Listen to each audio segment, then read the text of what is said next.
Hello, everyone. My name is Jason Brooks, and I'm a pediatric orthopedic surgeon at the Scottish Rite Hospital for Children. And I am absolutely delighted to have a special guest today that we are interviewing in honor of Black History Month. Dr. Colin Nnadi, thank you so much for being here. Thank you for inviting me. Awesome. And I was extremely excited to actually interview you for this special month, because I think so many times when people think about Black History Month, they think about notable people throughout history who happen to be Black that were in America. But it's not like Black people came from America. They're from all over, right? There have been notable people all throughout history, all throughout the world. And so since the SRS is an international society, we wanted to make sure that we heard your story and heard it from your perspective and from the UK perspective. And so thank you again for taking the time to be on this podcast. Yeah, no, thanks, Jason. And it's great to be here with you. So I'm looking forward to this. Perfect. So, just for those, I'm sure everyone in SRS knows who you are, but for those one or two people who don't know who you are, why don't you tell us a little about where were you born? Yeah, so I was born in a town called Leicester. So it's in the Midlands. So that's in the middle of England. So most of you would have heard of Nottingham because of John Webb. So Leicester is about half an hour from Nottingham in the UK. So it's there's a lot of countryside around Leicester, and it's famous recently because its football team, against all the odds, won the Premiership League title, which was completely unexpected because they're one of the smaller teams. Yeah, so they were the underdogs. Very cool. I will have to look up those highlight reels for sure to check it out. So you were born in Leicester.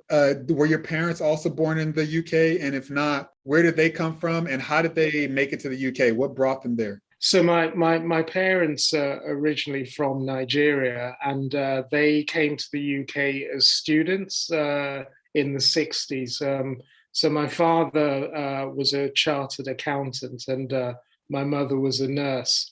And so they basically came over to pursue their studies at the time. Okay. And so that's when I came into the mix. Yeah. Are you their only child, or do you have siblings? No, I've got siblings. So I've got 3 siblings. I've got one of whom is a doctor as well. And then I've got a sister who is an IT consultant, but trained as a lawyer. And then I've got a younger brother who is also an IT consultant. Okay. All right. So 2 in technology and 2 in the medicine. Yeah. What specialty did your other sibling go into? Well, he started off in surgery, but then went into general practice. Okay. So he's a bit more flamboyant than I am, and so I think he. So he gave up surgery and went into general practice, which sort of suits his personality better. Okay. Cool. So, how did your parents, if at all, influence you to pursue medicine? I know my family's from the Caribbean, and a lot of immigrant families from all backgrounds, whether they're from Asia, India, Africa, there is somewhat of a stereotype that they only respect if you pursue medicine, law, or engineering. Yeah. Was that how your parents were, or did they say you could be whatever you wanted, Colin, even if that's a chef? No, well, sorry to disappoint you. No, they fell into the sort of stereotypical Nigerian parent, who want you to be a doctor or a lawyer. Because I was actually hoping to be an architect because it was trendy and cool at the time. Most of my friends wanted to do that. And then one evening, I sat down with my father and we were just talking about careers. And I was talking about architecture and all these fancy drawings. And he said, look, I think I think your personality is better suited to medicine. What do you think? And I just sort of looked up and went, well, yeah, okay, maybe you're right. and so the next thing I knew, I was applying for medical school. Yeah. And I think he was right. Yeah. In the end. That's so interesting. Yeah. Interestingly, so even though my parents are from the Caribbean, they were a little bit more non-traditional. They they really supported whatever I said at the time I wanted to do. So when I said I wanted to be a chef, they bought me all these cookbooks. When I said I wanted to be an archaeologist like Indiana Jones, because I thought they all carried guns and whips at the time, they supported that, probably from afar. And same thing with my sister. And interestingly, even though they didn't push us at all into anything, I ended up being a doctor. My sister ended up being a lawyer. So, sometimes I guess you get what you want, even if you don't down that pathway. But all right. So your dad said, this is what you were born to do. You're going to be a doctor. Yeah. Where did you go to medical school? So I went to medical school. So at the time, I was born in Leicester. And then when I was about 8 or 9, because in those days, a lot of the immigrant families, when they came over for their education, as soon as they qualified, they went back because they went into, professional jobs. So we actually went back to Nigeria when I was about 8 or 9. Okay. And so I actually went to medical school there. Okay. And then it was when I qualified that I came over, came back to England. So the plan was always, because I wasn't going to stay here without my family. So they'd made the decision to go back. We all went back. And then I stayed over there because when I was in high school, because I used to come back to England on holiday, and my father said, well, do you want to stay there and carry on? But I'm sure being from the Caribbean, you kind of grew up in that environment where you were spoilt as children at home. You had all the luxuries, you had people doing the cooking and the ironing, things like that for you.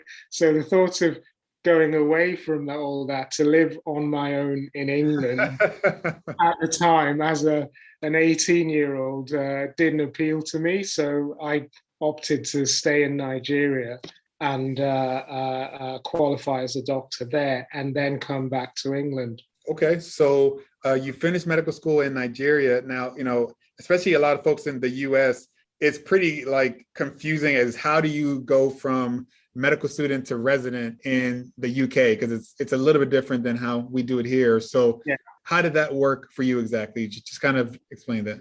Well, to start with, I did find it really difficult, really challenging, because the pathology in sub-Saharan Africa is totally different from the UK. So, for instance, I had never seen rheumatoid arthritis in Nigeria because you just never came across things like that. Interesting. In Nigeria. And then the emphasis, so in Nigeria, in those days, it was all about knowledge, and you read the books, you read them page to page, back to front, sideways, and you knew everything.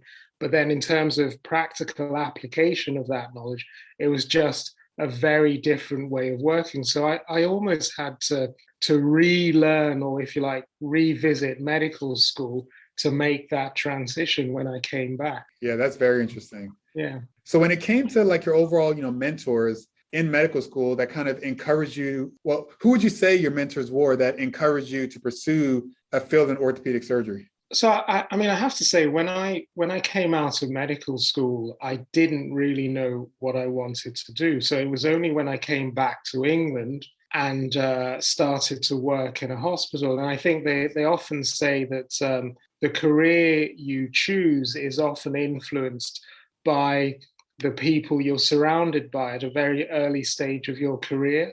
So I actually, when I came back, I went back to Leicester, and I worked in an orthopedic unit in one of the teaching hospitals. And it was a great unit, great group of people. And I got on so much with them that I thought, this is what, I like this. I want to be part of this kind of unit. And I thought, well, if all the guys in this specialty are like this, then I want to be part of it. So that's where my interest in orthopedics started, really just by being surrounded by a great group of guys. We got on both in work and outside work. And so I thought, I want to be part of this. So excellent. And so then you applied for orthopedic, I guess, residency. And that is this 7 years in the UK or? So six, 7. So in the UK, in those days, it was slightly different. And I think it's different to America. So if you want to go into specialty training in those days, you had to do general surgery first. Mm-hmm. So I went into general surgery, and at the time, because I was, I don't know how you say it in America, but I was footloose and fancy free. Okay.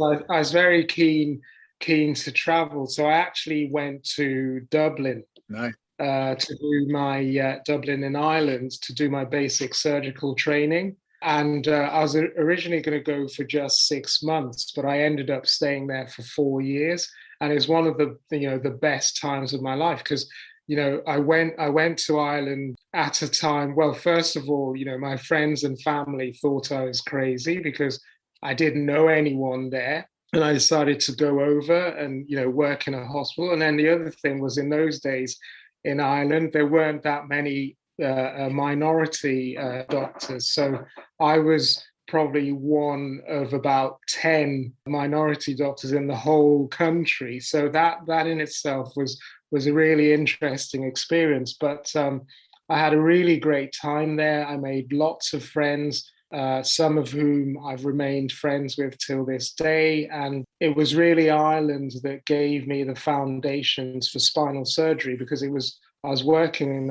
Ireland.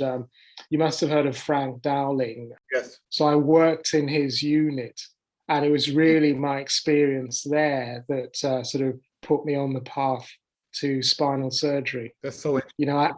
I had my calling because I still remember the theatre I was in, the surgeon I was operating in, and that moment, we were doing a scoliosis operation, and I thought, yes, this is it. This is what I want to do. That's so cool. And just again bringing the international perspective, you mentioned that you might have been one of 10 potential minorities in the whole country. Yeah. Maybe even less were Nigerian or Black at all. Yeah. But did you ever feel at any point in your orthopedic training that affected how you were treated, how you were respected in the hospital, how you were able to hang out, socially after hours?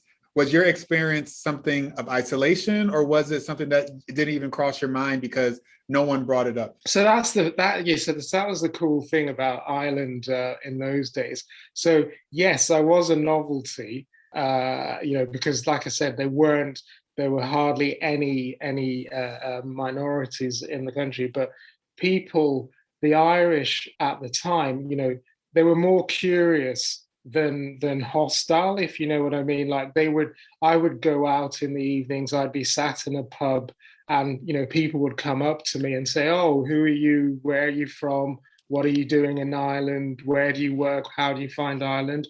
And they were really welcoming. And my experience at the time was not one of hostility to me because I was Black or whatever, but it was more of being inquisitive about my background, my culture, my origin, and there were lots of things. And then also being having spent time in Nigeria, where the attitude to life is quite chilled and relaxed, and I'm sure it's the same in Caribbean. Yeah. The Irish are very chilled and relaxed, so.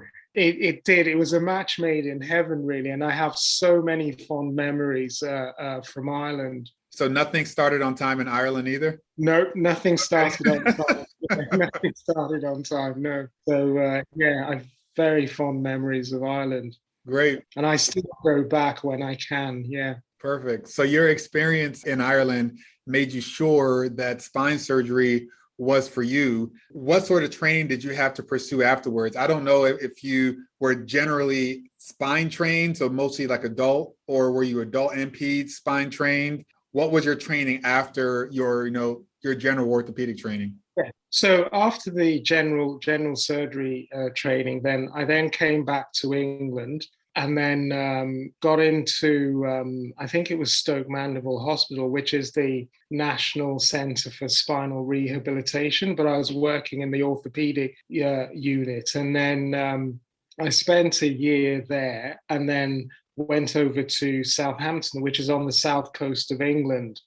So Southampton is famous for being the home of the Titanic. But anyway, so I spent a year in Southampton doing orthopedics at a junior level, and then I was asked to apply for the orthopedic rotation on the south coast of England, called the Wessex the Wessex rotation, which is the orthopedic surgery rotation. So I applied for that.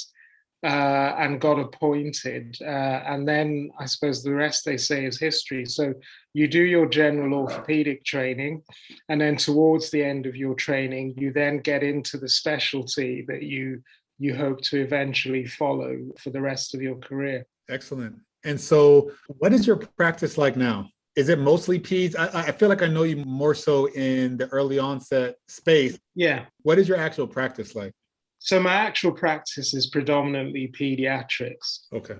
So I do a bit of adults. In the early parts of my spinal surgery career, I did adult deformity as well. I still do a bit of adult deformity, but it's mainly pediatrics now. So early onset adolescent deformity. That's excellent. Yeah. Now, there's been actually a lot of buzz in the news lately because there are some recent articles that came up highlighting the lack of racial diversity in the orthopedic surgery workforce within the United States. Yeah. When it comes to the UK, would you say that the UK has struggled as much with making the surgery workforce as diverse as the patient population that you're treating? So I think the UK has come on in leaps and bounds since I first started. So I first started training. So when I first started in orthopedics, it was very much the sort of white upper middle class old man's club to do with orthopedics. So you kind of had to be of a certain background to get into the orthopedic fraternity. But over the years, it has changed. It has diversified. There are now minority groups from all races. There are a lot more females employed in orthopedics as well, and that's reflected in the consultant body. It's reflected in the training grades and in the hospitals. A lot of the hospitals now are very multi-ethnic. But having said that, there are still barriers to, that people feel they're subjected to every now and again. But I would say that on the whole, a lot of progress has been made. Because I'm surprised to hear you say this about the States, because, the assumption was always that, America was, the land of opportunities, and, there's a lot of diversity, certainly what's portrayed in the media. I don't know what it's like on the ground. And I suppose you'll say to me, because I know in one of your emails you said, what's it like being the only Black UK spinal deformity surgeon? And I said to my wife when I said, I'd never thought about that. And so I Googled, went onto Google to check, and I thought, well, actually, he's right. And I'd never actually thought, I never actually thought about that, but what I would say is things have come on a lot since I started training, and it is reflected now. There is a lot of diversity in the UK in terms of training grades as well as consultant body. You've had already an amazingly successful career, but especially for some of the younger surgeons listening to this podcast, if you had to do any aspect of your career over again or differently, what would that be? I think the first thing I would say is that I would do it all over again. I think I always say any successful person always has a story to tell, because that's sort of what sets them apart.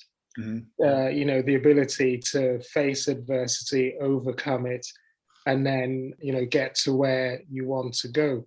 The things that if I were to do differently, because I'm not going to paint a picture of, oh yeah, it's always been plain sailing and everyone's liked me, I've liked them. No, it hasn't. I have faced prejudice. Maybe if I were to do anything different, I would, if you like, stand up to it. So in those days, because I was young, and I mean, it might sound naive, but I had never really, and maybe because I didn't look for it, or maybe it's just to do with my personality, but I'd never really experienced any direct prejudice until I was in the first year of my orthopedic training. And that was because I had the misfortune of working for a guy who told me to my face he was racist and there was nothing that I could do about it, and he would do his best to destroy my career. You gotta appreciate the honesty. Yeah. And I remember at the time thinking, well, just keep your head down and it will all go away. And it didn't, obviously it didn't. And eventually it was actually some of my white colleagues and white mentors who, if you like, rescued the situation and got this guy off my back. And I always think back, because people like that, are essentially bullies. That's what they are. And I always think back, well, maybe I should have stood up more to him, rather than allowing him to destroy my confidence over, a period of time. That maybe I would have been better to actually stand up to him and not allow him to drain my confidence in that way. And for a while I was disillusioned, but then I suppose what I realized then was that the guys who actually came and backed me up were white, and so they saw beyond that, and what they saw me for who I was. And it was nothing to do with my color. It's nothing. They just thought, well, here's a guy who's got promise. We're going to support him. We're going to back him. We're going to get this guy off his back and allow him to, his career to flourish. So I always think, well, for every bad person, there are two more good people. And so I don't let the bad experiences color my life. It's more to do with what the positive experiences and the good that is definitely out there. Absolutely. And that is such great advice. And, so Alvin Crawford, another wonderful member of the SRS, as you ask him about so many of the firsts that he's accomplished in his life, his response to me often is, Jaysson, it's great to be the first, but it's better to not be the last. Yeah. Right. And so our hope is that while you are the first for many things, Colin, that your example makes sure that many will follow after you. Yeah. Well, I always say to my juniors, because one of the other things that came out of that experience was that I promised myself is that if I ever saw any of my junior colleagues going through the same issues or problems, that I would be there to support them. And so over the years, there have been a number of instances where I felt that people have been treated unfairly. And I've, in my own way, I feel I have stood up for them, but I've said to them, I don't want anything from you. All I need is that you pass it on, that when you're in my shoes and you see someone in difficulty, you make sure you help them. And don't forget, what you've been through. That I think that's important, to make sure that you keep passing it on. That whoever, if you help someone, you say to them, well, I've helped you today. Tomorrow you're going to be in my shoes. Make sure you help the next person.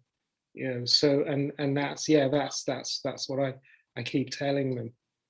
Awesome. Well, Colin, the SRS is so lucky to have amazing members like you as part of our membership. And I know you are a very busy surgeon. And so I really appreciate you taking the time to share your story. Hopefully we'll be able to hang out at the next SRS annual meeting. I'm looking forward to Stockholm. Yeah. But thank you again so much for your time. No, thank you, Jaysson. Thank you. It's been really good talking to you. Yeah, thanks. Awesome. And keep up the good work. Take care. Yeah, take care. Have a good evening. Yeah, thank you. Bye. The Scoliosis Research Society is a nonprofit professional organization made up of physicians and allied health personnel. Their primary focus is on providing continuing medical education for healthcare professionals and on funding and supporting research in spinal deformities. Please visit srs.org for further information.